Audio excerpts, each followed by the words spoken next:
எல்லோருக்கும் வணக்கம். யார் வெச்ச சூனியம் அப்படின்னு தெரியல. கடந்த 3 நாட்களா மார்க்கெட்ல எந்த விதமான மூவ்மெண்ட்டும் இல்லை. அப்படியே பேச்சு மூச்சு இல்லாம படுத்து கிடக்கு. இந்த சமயத்துல நிஃப்டி இப்பதான் சமீபத்துல +91 பாயிண்ட் அப்படின்னு காமிச்சாலும் கடந்த 5 நாள்ல பார்க்கும் பொழுது நீட்டி படுத்திருக்கு. இதனால என்ன இருக்கும்னா ஆப்ஷன் வாங்கி இருக்கிறவங்களுக்கு கிடைச்சிருக்கக்கூடிய விஷயம் பெரிய ஜீரோ. நம்ம நண்பர் கூட ஒருத்தர் கேட்கிறார், உங்களுடைய புட் ஆப்ஷன் என்னாச்சு அப்படின்னு. என்னுடைய புட் ஆப்ஷன் பெரிய கும்பா, அதாவது இது எவ்வளவு பெரிய ஜீரோவோ அதை விட மிகப்பெரிய ஜீரோ தான் எனக்கு. அதாவது நான் மார்க்கெட் கீழே இறங்கிடுச்சுன்னா என்ன பண்றது அப்படின்னு ஒரு ஹெட்ஜிங்காக ஒரு புட் ஆப்ஷன் வாங்கியிருந்தேன். நான் வாங்கினங்காட்டி தான் மார்க்கெட் 1000 பாயிண்ட் மேலே ஏறி பல பேர் சந்தோஷத்தில் இருக்கீங்க. எனக்கும் சந்தோஷம் தான். நான் இப்போ ஒரு டம்மி டேட்டா காட்டுறேன் பாருங்க. அதாவது கிட்டத்தட்ட 50,000 ரூபா தான் பணம் இருந்தது. இன்னும் 2 நாள் மார்க்கெட் இறங்குச்சுன்னா என் போர்ட்ஃபோலியோவே மைனஸ்க்கு போயிடும். ஆண்டவா எப்படி காப்பாத்துறது அப்படின்றதுக்காக ஒரு நிஃப்டி புட் ஆப்ஷனை வாங்கி ஹெட்ஜிங் பண்ணேன். அதுக்கு ஒரு 5,000 ரூபா செலவு அப்படின்னு வச்சுக்கிங்களேன். பட் மார்க்கெட் திடீர்னு மேல் நோக்கி ஏறி வந்துட்டதுனால கீழே போகுன்னு எதிர்பார்த்தேன், போகல. அதனால இந்த ஹெட்ஜிங் 5,000 ரூபா அப்படின்றது ஜீரோ ஆயிடுச்சு. ஆனால் மேலே ஏறி வந்துட்டதுனால வெறும் 50,000 ரூபா தான் லாபத்தில் இருந்த போர்ட்ஃபோலியோ மார்க்கெட் ஏறி வந்ததுனால கிட்டத்தட்ட இப்போ 95,000 ரூபா, ஒரு 46,000 ரூபா பக்கம் லாபம் அப்படின்றது வந்துருச்சு. அதனால இது போயிட்டு போகுது அப்படின்னு விட்டுற வேண்டியது தான். இப்போக்கு இது மார்க்கெட் இறங்கிருமோ, நான் போய் ஹெட்ஜ் பண்ணுமோ அப்படின்ற மாதிரி நான் யோசிச்சுட்டு இருந்தேன். ஆனால் எனக்கு கண்ணு கெட்டின தூரம் வரை எதுவும் பேட் நியூஸ் இருக்கிற மாதிரி தெரியல. அதனால ஏன் போய் மறுபடியும் ஒரு 5,000 ரூபாய்க்கு ஹெட்ஜிங் பண்ணி அதை வெட்டியே விடணும் அப்படின்ற மாதிரி விட்டுட்டேன். என்ன காரணம்னா ஃபாரினர்ஸ் கூட திடீர்னு 2 நாளாக ஷேர் மார்க்கெட்டை ரொம்ப அன்புடன் நெருங்கி வந்து கட்டி பிடிச்சிக்கிட்டு இருக்காங்க. இவங்க கட்டி பிடிச்சதுனால தான் மார்க்கெட்டே ஸ்தம்பித்து என்னடா பண்ணுறது, திடீர்னு இப்படி பண்ணுறாங்களே, ரொம்ப அன்பு செலுத்துகிறாங்களே அப்படின்ற மாதிரி தக்குமுக்கு ஆடிட்டாங்க. கடந்த 2 நாட்களாக பார்க்கும்பொழுது 10,000 கோடிக்கு நம்மளுடைய எஃப்ஐஎஸ் வாங்கியிருக்காங்க. இந்த சமயத்தில் இதுதான் சாக்குன்னு சொல்லி நம்மளும் ஒரு 9,000 கோடிக்கு பிடிச்சி விற்று விட்டாங்க. ஸோ எஃப்ஐஎஸ் பையிங் வந்ததுனால தான் மார்க்கெட் ஒரு மாதிரி ஸ்திரத்தன்மையுடன் நல்லா நிற்கிது. திடீர்னு இன்னொரு 5,000 10,000 கோடி தொடர்ந்து ஒரு 4-5 நாளைக்கு போட்டாங்கன்னா மார்க்கெட் மின்னல் வேகத்தில் மேலே வந்துடும். வந்துட்டா சந்தோஷம். எதிர்பார்க்கல, நான் வெற்றி பெறுவேன்னு யாரும் நீங்கள் எதிர்பார்க்கல அப்படின்ற மாதிரி இந்த என்டிபிசி கிரீன் எனர்ஜி ஐபிஓ வந்தப்போ அதனுடைய கிரே மார்க்கெட் ப்ரீமியம் என்ன காமிச்சுக்கிட்டு இருந்தது அப்படின்னு பார்த்தீங்கன்னா, அது வெளிவந்த விலை 108 ரூபா. அது எந்த அளவுக்கு லிஸ்ட் ஆகலாம் அப்படின்னா வெறும் ஒரு ரூபா 2 ரூபா தான், ஒரு டீ செலவுக்கு தான் லிஸ்டிங் ஆகிறதுக்கு மேபி வாய்ப்பு இருக்காம் அப்படின்ற மாதிரி இருந்தது. இந்த சமயத்தில் ஏகப்பட்ட ரீட்டைல் இன்வெஸ்டர்ஸ் தான் இதில் அதிகமாக ஆர்வம் காமிச்சாங்க. இந்த ஐபிஓ பெருசாக வரவேற்பே இல்லை. ஒரு ஷேர் தான் தர்றேன் அப்படின்றாங்க. வெறும் 2.5 பேர் தான் போட்டி போட்டாங்க. அதில் ரீட்டைல் இன்வெஸ்டர்ஸ் தான் அதிகமாக போட்டி போட்டிருந்தாங்க. ஸோ அப்ளை பண்ணியிருந்த பெரும்பாலான ரீட்டைல் இன்வெஸ்டர்ஸுக்கு கிடைச்சிருந்திருக்கும். இவங்களுக்கு பெருசாக ஒரு சந்தோஷம் இல்லை அப்படின்னாலும் 10% என்ன கசக்குதா ஒரு வாரத்துக்குள்ள அப்படின்ற மாதிரி வெறும் 2% தான் மேபி ப்ரீமியம் கிடைக்கலாம் அப்படின்ற மாதிரி இருந்தது. இப்போ கிட்டத்தட்ட 10% கிடைச்சிருக்கிறது உண்மையிலேயே ஒரு சந்தோஷமான நிகழ்வு தான். இந்த சமயத்தில் இந்த என்விரா இன்ஃப்ரா இன்ஜினியர்ஸ் அப்படின்ற ஐபிஓனுடைய அலாட்மெண்ட் இது கிடைச்சதுனா தான் உண்மையான சந்தோஷம். பிச்சுக்கிட்டு ஆடுறதுக்கு வாய்ப்புகள் அதிகம். ஏன்னா இதனுடைய கிரே மார்க்கெட் ப்ரீமியம் ஆல்மோஸ்ட் 30% காட்டுது. ஸோ இவனும் ஒரு 20% அல்லது ஒரு 30% லிஸ்டிங்கில் வந்துச்சுன்னா ரொம்ப மகிழ்ச்சியாக இருக்கும்.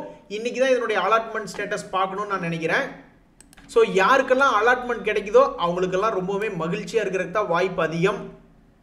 இந்த ஓலா எலக்ட்ரிக் ஷேர் வச்சிருக்கிறவங்களுக்கும் மகிழ்ச்சி தான். அதுவும் சமீபத்தில் வந்த ஐபிஓ தான். அவங்க லோ காஸ்ட் எலக்ட்ரிக் வெஹிக்கிள்லாம் அவங்களுடைய ப்ராடக்டை லான்ச் பண்ண உடனே ஒரு ஆல்மோஸ்ட் 10 to 13% ஃப்ளக்சுவேஷனில் மேல் நோக்கி வந்துட்டு இருக்கு இந்த ஓலா எலக்ட்ரிக். ஸோ சமீபத்தில் சந்தோஷத்தை கொடுக்க போகிற ஐபிஓவாக இந்த இன்ஃப்ரா ஐபிஓ இருக்க போகுது. அது எத்தனை பேர்த்துக்கு கிடைக்க போகுது அப்படின்றது தெரியல. அடடா, இவ்வளவு நாள் இது தெரியாமல் போயிடுச்சு அப்படின்ற மாதிரி மார்க்கெட் 2 மாசமா கீழே இறங்கிட்டான். அப்புறம் அவன் யூடர்ன் போட்டு கிட்டத்தட்ட 4 நாள் ஆயிடுச்சு. அடடா, ஆனால் இவ்வளவு நாள் தெரியாமல் போயிடுச்சு அப்படின்ற மாதிரி பொதுவாக மார்க்கெட் யூடர்ன் போடும் பொழுது நல்ல மிகப்பெரிய வீழ்ச்சி அடைஞ்சிருக்கக்கூடிய டிவிடெண்ட் ஸ்டாக்குகள் எடுத்து வச்சுட்டா ரொம்ப மகிழ்ச்சியாக தான் இருக்கும். ஒரு உதாரணத்துக்கு ஒருத்தர் நம்மளை பார்த்து கேட்குறாரு, ஏங்க எனக்கு மாதம் ஒரு 25,000 ரூபா டிவிடெண்ட் வந்துருச்சுனாவே போதுமேங்க, யாருக்குமே பயப்பட தேவையில்லை, வீட்டம்மாவுக்கு பயப்பட தேவையில்லை. ஏன்னா ஒரு குடும்பம் நடத்துறதுக்கு சராசரியாக ஒரு 25,000 ரூபா இருந்தால் போதும். அந்த பணம் இல்லையே நம்ம கிட்ட அப்படின்றதுனால தான் நிறைய பேர் பயந்துக்கிட்டு இருக்காங்க. இதே 25,000 ரூபா இருந்ததுன்னா யாருமே வீட்டம்மாவுக்கு பயப்பட மாட்டாங்க. ஆஃபீஸ் மேனேஜர் வந்தால் கூட மேனேஜர்னு ஓரமாக போங்கயா, உங்களுக்கு ஓயாமல் டெய்லி குட் மார்னிங் சொல்லிகிட்டே இருப்பாங்களா அப்படின்ற மாதிரி ஒரு உடம்புல ஒரு சக்தி வந்துடும். மாதம் ஒரு 25,000 ரூபா டிவிடெண்ட் அப்படின்ற மாதிரி. ஸோ அப்போ மிக எளிமையாக யாராக இருந்தாலும் என்ன சொல்லுவாங்க, இப்போதைக்கு ஷேர் மார்க்கெட்டில் பவர் கிரிட் இன்ஃப்ராஸ்ட்ரக்சர் இன்வெஸ்ட்மெண்ட் ட்ரஸ்ட்னு ஒன்று இருக்குது, அது 25,000 குவான்டிட்டி வாங்கி வச்சுக்கிட்டா ஒரு வருஷத்துக்கு 12 ரூபா டிவிடெண்ட் கொடுத்துக்கிட்டு இருக்காங்க. இப்போ இனிமேலும் கொடுத்துக்கிட்டு இருந்தாங்கன்னா ஆல்மோஸ்ட் 3 லட்ச ரூபா ஆச்சு ஒரு வருஷத்துக்கு. அப்போ மாத கணக்குக்கு பார்த்தா 25,000 ரூபா மிக எளிமையாக கிடைச்சிருமேங்க அப்படின்ற மாதிரி சொல்லுவாங்க. ஆனால் அந்த மிக எளிமைக்கு பேர் என்ன தெரியுமா, 25,000 குவான்டிட்டி இப்போ ஒரு 87 ரூபா இருக்குதுன்னு எடுத்துக்கிட்டா கூட 21,75,000 ரூபா நம்மளுக்கு தேவைப்படுது. ஸோ இது ஒரே நாளில் யாரும் அச்சீவ் பண்ண முடியாது. கொஞ்சம் கொஞ்சமாக தான் இந்த மாதிரி ஹை டிவிடெண்ட் கொடுக்கக்கூடிய ஸ்டாக்ஸ் என்னைக்கு இப்படி மார்க்கெட்டினுடைய வீழ்ச்சினால கீழே வந்து விழுகுதோ அப்போ கொஞ்சம் கொஞ்சமாக தான் அக்வயர் பண்ண முடியும். ஒரே நாளில் நீங்கள் பிறந்தோனையுமே நீங்கள் சம்பாதிக்கவே வேண்டாம்னு சொல்லிட்டு அப்போ எல்லாருமே ஜாலியாக தானே இருப்பாங்க, யாருமே படிக்க கூட போக மாட்டாங்க. அதனால ஹை டிவிடெண்ட் ஈல்டு ஷேர்ஸை ஒரே நாளில் நம்மளால வாங்க முடியலையே அப்படின்னு வருத்தப்பட வேண்டியதில்லை. கொஞ்சம் கொஞ்சமாக வாங்கி ஆட் பண்ணிக்கிட்டே போக வேண்டியது தான். அப்புறம் சில பேர்த்துக்கு இந்த 25,000 குவான்டிட்டியும் பத்தல, இதை 50,000 மாற்றணும் அப்படிம்பாங்க. அப்புறம் 50,000க்கு 50,000 குவான்டிட்டிக்கு பொதுவாக 1 லட்சம் குவான்டிட்டியாக இருந்தால் நல்லா இருக்குமே நினைப்பாங்க. ஸோ ஆசைக்கு அளவு கிடையாது, பட் தேவைக்கு அளவு என்னன்னா ஒரு மாதத்துக்கு 25,000 ரூபா இருந்தால் நம்ம சென்னையிலே இருந்தால் கூட வாழ்க்கையை ஓட்டிடலாம். ஸோ இந்த பிஜி இன்வெட் தவிர்த்து நல்ல டிவிடெண்ட் கொடுக்கக்கூடிய, அதே சமயம் திடீர்னு மார்க்கெட் திரும்பிச்சுன்னா ஏறதுக்கும் வாய்ப்பு இருக்கக்கூடிய ஒரு 8 ஷேர்களுடைய லிஸ்ட் இப்போ நம்ம பார்க்குறோம். Coal India, Hindustan zinc, IOC, Vedanta, BPCL, HPCL, India grid trust, CPCL போன்ற 8 ஷேர்கள் பார்க்குறோம். அந்த 8 ஷேர்களில் நல்ல கீழ் நோக்கி விழுந்து கிடக்கக்கூடிய ஷேர்கள்னு பார்த்தோம்னு வச்சுங்களேன், இந்த சென்னை பெட்ரோலியம் இந்த வருஷம் ஸ்டார்டிங்கில் 1,200 ரூபா இருந்த இந்த வருஷத்தினுடைய ஹை இப்போ ஆல்மோஸ்ட் 50% கீழ் நோக்கி இறங்கி கிடக்கு. இவங்க என்ன நஷ்டம் பண்ணிட்டாங்களா அப்படின்ற மாதிரி போய் பார்த்தா, ஆமாம் செப்டம்பர் குவார்ட்டரில் நஷ்டம் பண்ணியிருக்காங்க, ஆனால் மற்ற 3 குவார்ட்டர்லையும் லாபம் தான் பண்ணியிருக்காங்க. ஸோ நெட் ரிசல்ட்னு பார்க்கும்போது இந்த வருஷம் லாபத்தில் தான் இருப்பாங்க. ஸோ அவங்களுடைய டிவிடெண்ட் என்பது தொடர்ந்து வரதான் செய்யும். அதே மாதிரி இந்த ஐஓசி அப்படின்ற ஷேர் அவனு வந்து இந்த வருஷத்தில் 200 ரூபா வரைக்கும் போனவன் இப்போ 136 ரூபா ரேஞ்சில் ட்ரேட் ஆகிட்டு இருக்கான். அவனு வந்து டிவிடெண்ட் கொடுத்து கொண்டு இருக்கக்கூடிய ஆள் தான். இவனும் இந்த செப்டம்பர் குவார்ட்டரில் லாஸ் மேக்கிங்காக இருந்தாலும் மற்ற குவார்ட்டரில் பாருங்க அடேங்கப்பா எவ்வளவு வருமானம் பண்ணியிருக்கான். அப்போ இவனும் எகிரி மேல் நோக்கி வரக்கூடிய வாய்ப்புள்ளவன் தான். அதே மாதிரி இந்த ஹிந்துஸ்தான் ஜிங்க் அப்படின்னு பார்த்தா அவனும் 800 ரூபா இருந்தவன் இப்போ 500 ரூபா இருக்கான். இவனும் என்ன லாஸ் மேக்கிங் கம்பெனினா கிடையாது, சமீபத்தினுடைய குவார்ட்டரும் ப்ராஃபிட் தான். ஸோ இவனும் இந்த வருஷம் ப்ராஃபிட்டில் தான் வருவான். ஸோ அப்போ அடுத்த வருஷத்துக்கு அவங்ககிட்ட இருந்து எப்படியும் டிவிடெண்ட் வரத்தான் போகுது அப்படின்ற மாதிரி. கோல் இந்தியாவும் அதே மாதிரி தான், அவனும் 500 ரூபாய்க்கு மேலே இருந்தவன் இப்போ வெறும் 400 ரூபாயில் இருக்கான். பெருசாக கீழே விழுந்து சீப்பாகல, பட் இதுவே ஒரு சீப் மாதிரி காமிச்சுக்கிறான். இவனு என்ன லாஸ் மேக்கிங் கம்பெனியா அப்படின்னு பார்த்தா கிடையாது, கடைசி ஒரு குவார்ட்டர்லேயும் லாபம் தான் பண்ணியிருக்கான்.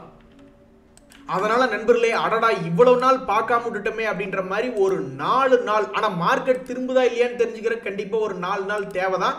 ஸோ இந்த 4 நாள் மார்க்கெட் திரும்பக்கூடிய இந்த சமயத்தில் ஒருவேளை தொடர்ந்து மேல் நோக்கி போகுமான்னு நிறைய பேர் நினச்சிக்கிட்டு இருப்பாங்க.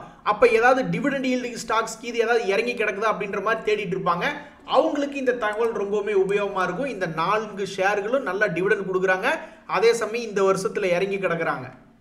நண்பர்களே, திடீர்னு அதானி ஷேர்ஸ் எல்லாம் மேல் நோக்கி ஏற ஆரம்பிச்சிட்டாங்க. என்ன நியூஸ் அப்படின்னு பார்த்தா, அதானி தன்னிலை விளக்கம் என்ன கொடுக்குறாங்க அப்படின்னா, அந்த அமெரிக்காவிலிருந்து வந்த அலிகேஷன்ஸை வந்து எல்லாம் தப்பாக புரிஞ்சுக்கிட்டாங்க. எங்களுடைய குரூப் ஆளுகை யாருமே வந்து அந்த மாதிரி ஏமாத்தினாங்க அப்படின்ற ஹெட்டு கீழே அவங்களுடைய பேரை சொல்லவே இல்லை. தற்போதைக்கு எப்படி அதனுடைய விஷயம் இருக்குது அப்படின்னா, பேசிக்கிட்டாங்க கேட்டுக்கிட்டாங்க அப்படின்ற மாதிரி தான் இந்த பிரைப் அலிகேஷன்ஸ் இருக்குது. எந்த ப்ரூஃபும் இல்லை. இந்தியன் அஃபீஷியல்ஸ் எல்லாம் பிரைப் வாங்கின மாதிரி எந்த ப்ரூஃபும் இல்லை. அவங்க வந்து லஞ்சம் கொடுக்க போகிறாங்க வாங்க போகிறாங்க அப்படின்ற மாதிரி அவங்களுக்குள்ளேயே பேசிக்கிறாங்க. அதுதான் ஒரு முகாந்திரமாக இருக்குது.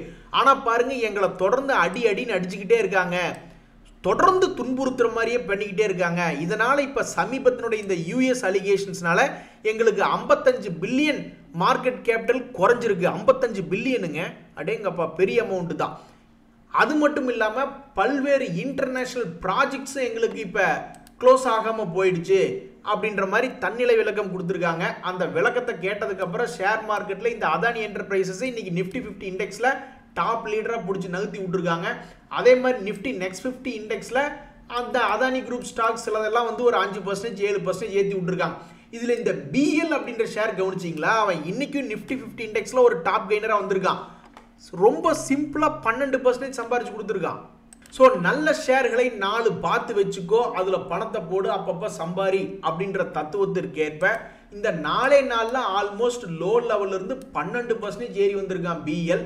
ஸோ நல்ல ஷேர்கள் ஒரு நல்ல சப்போர்ட், மொத்தமே 3 டைப் ஆஃப் சப்போர்ட் தான் நண்பர்களே. நல்ல ஷேர்கள் இப்படி ஃபிளாட் சேனலில் விழுந்து இந்த இடத்துல எல்லாம் பணம் போடுற கெப்பாசிட்டி இருந்தால் டப்புக்கு டப்புக்குன்னு லாபம் வரத்தான் செய்யும். அல்லது ரைசிங் பேட்டர்னில் பணம் ரொம்ப அதிகமாக இருக்குங்க அப்படின்னா அப்போ ரைசிங் பேட்டர்ன்லையும் வாங்கினா அதுவும் நல்ல லாபம் தான்.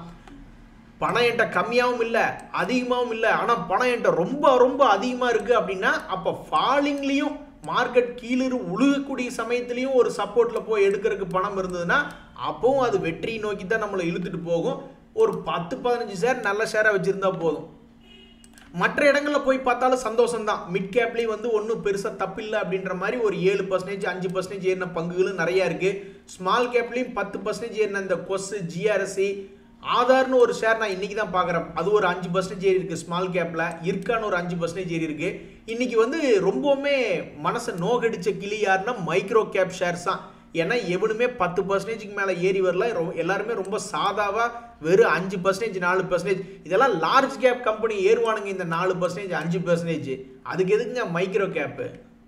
இந்த சமயத்தில் பெரிய பாப்புலரான ஷேர்கள் பெருசாக ஏதாவது இறங்கி கிடக்குன்னா ஒன்றுமே இல்லை, பெருசாக எந்த ஷேர்களுமே இறங்கல.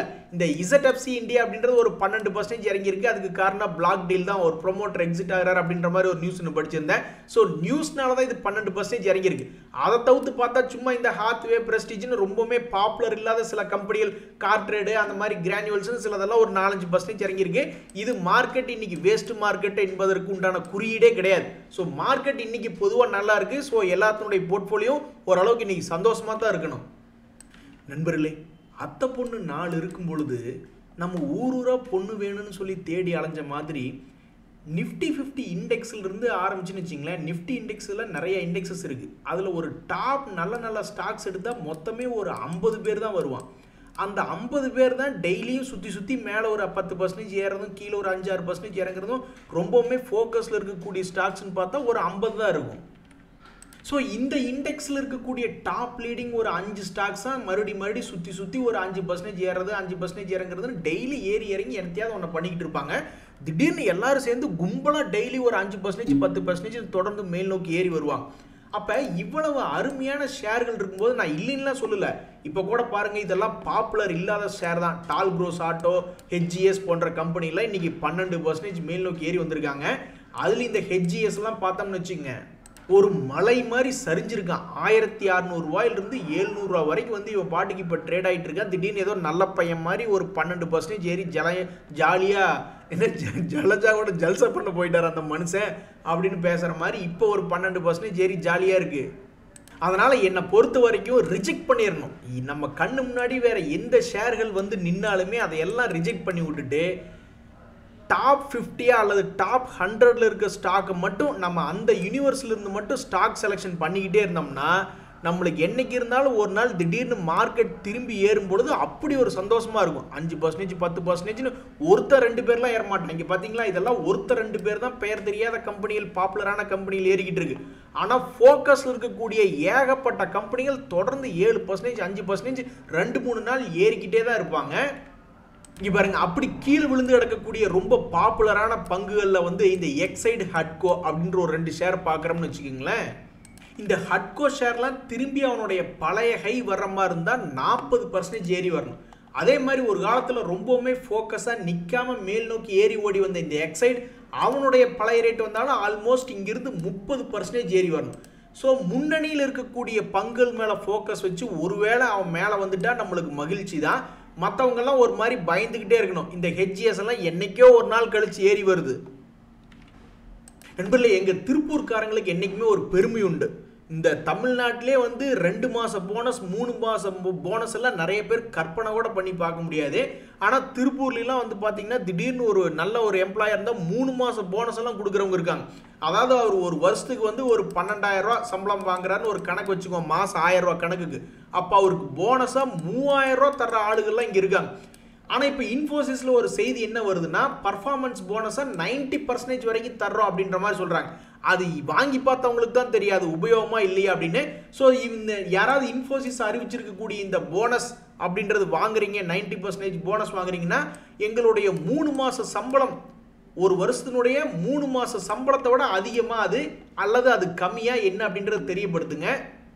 ஆனாலும் பாருங்க, ஷேர் மார்க்கெட்டுக்கு இந்த மாதிரி போனஸ் கொடுக்கறது, கையிலிருந்து பணம் வெளியே போகுது, ஒரு கம்பெனியினுடைய கையிலிருந்து பணம் போகுதுனாவே ஷேர் மார்க்கெட்டுக்கு பிடிக்காது. ஆனால் எப்படி இந்த இன்ஃபோசிஸ் இன்னைக்கு தப்புச்சுன்னு தெரியல. இவ்வளோ பெரிய நியூஸ் வந்துமே அது 10 ரூபா ஏறித்தான் இருக்கு அந்த ஷேர். நண்பர்களே, இன்னைக்கு டெல்லி வரின்னு ஒரு ஷேர் இன்னைக்கு ஒரு 3% ஏறி இருக்கான். எப்படி பண்ணி திடீர்னு இப்படி ஏறினா கீழே விழுந்து கிடக்கக்கூடிய ஆள் தானையா நீயே? 52 வீக் லோ, ஒரு வருஷத்தினுடைய லோல இருக்கக்கூடிய ஆள் அப்படின்ற மாதிரி பார்த்துட்டு இருக்கீல. அவங்களுடைய குவார்டர்லி ரிசல்ட் கடந்த 2 குவார்டர்களாக லாபம் செய்யக்கூடிய குவார்டர்களாக இருக்கு. அப்போ இதுக்கு முன்னாடியெல்லாம் தொடர்ந்து நஷ்டம் பண்ணி கொண்டே இருந்த கம்பெனி இப்போ லாபம் அப்படின்றது கொஞ்சம் பண்ணிக்கிட்டு இருக்கா.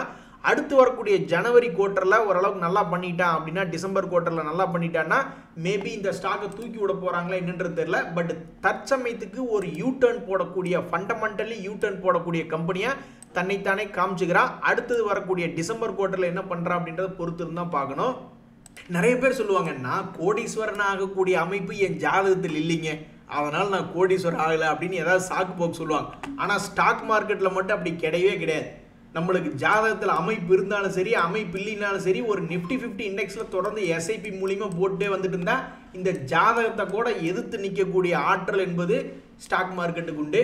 நண்பர்கள், இந்த சமயத்தில் 2 ஷேர்கள் ரொம்பவுமே மோசமாக கீழே இறங்கி கிடந்தாங்க.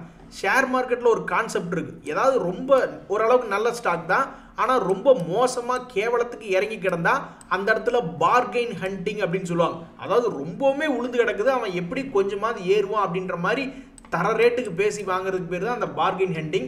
அந்த வகையில் இந்த பிடிஎல், கொச்சின் ஷிப்யார்டு போன்ற ஷேர்கள் எவ்வளவு தூரம் கீழே இறங்கிட்டு அந்த பார்கெயின் ஹண்டிங் எத்தனை பர்சன்டேஜில் மேலேருந்து கீழே நடந்திருக்கு அப்படின்னு பார்ப்போமா. இந்த பிடிஎல் அப்படின்ற பாரத் டைனமிக்ஸ் வந்து ஒரு 50% பக்கம் இறங்கினதுக்கு அப்புறம் அந்த பார்கெயின் ஹண்டிங் வந்து லோ ரேட்ல இருந்து இப்போ ஒரு 25% இந்த பிடிஎல் ஏறி இருக்கு. இந்த கொச்சின் ஷிப்யார்டு வந்து அதை விட கொஞ்சம் அதிகமாக ஆல்மோஸ்ட் ஒரு 60% பக்கம் இறங்கி அங்கிருந்து இப்போ ஒரு 20% இறங்கியிருக்கு. ஸோ பொதுவாக பார்கெயின் ஹண்டிங் ஒரு நல்ல ஸ்டாக் தான், ஆனால் இறங்கிக்கிட்டே இருக்கான். அப்படின்னா பார்கெயின் ஹண்டிங் எந்த இடத்துல இருந்து வரலாம்னா ஆல்மோஸ்ட் 50% இறக்கத்திலிருந்து வரக்கூடிய வாய்ப்பு இருக்கு. அப்போ இந்த தகவல்னால என்ன ஒரு நம்பிக்கைன்னா, நீங்கள் ஒரு நல்ல கம்பெனி தான் வாங்கி வச்சிருக்கீங்க, லாபம் செய்யக்கூடிய கம்பெனி தான், ஆனால் 50% இறங்கி போச்சு அப்படின்னா மேபி அதில் ஒரு நல்ல விஷயம் பறக்கிறதுக்கு வாய்ப்பு இருக்குது அப்படின்ற மாதிரி எடுத்துக்க வேண்டியதான். இன்றைய தகவல் அனைத்து உங்களுக்கு உதவியாக இருந்ததுன்னா எனக்கு சந்தோஷம் தான். ரொம்ப நன்றி, வணக்கம்.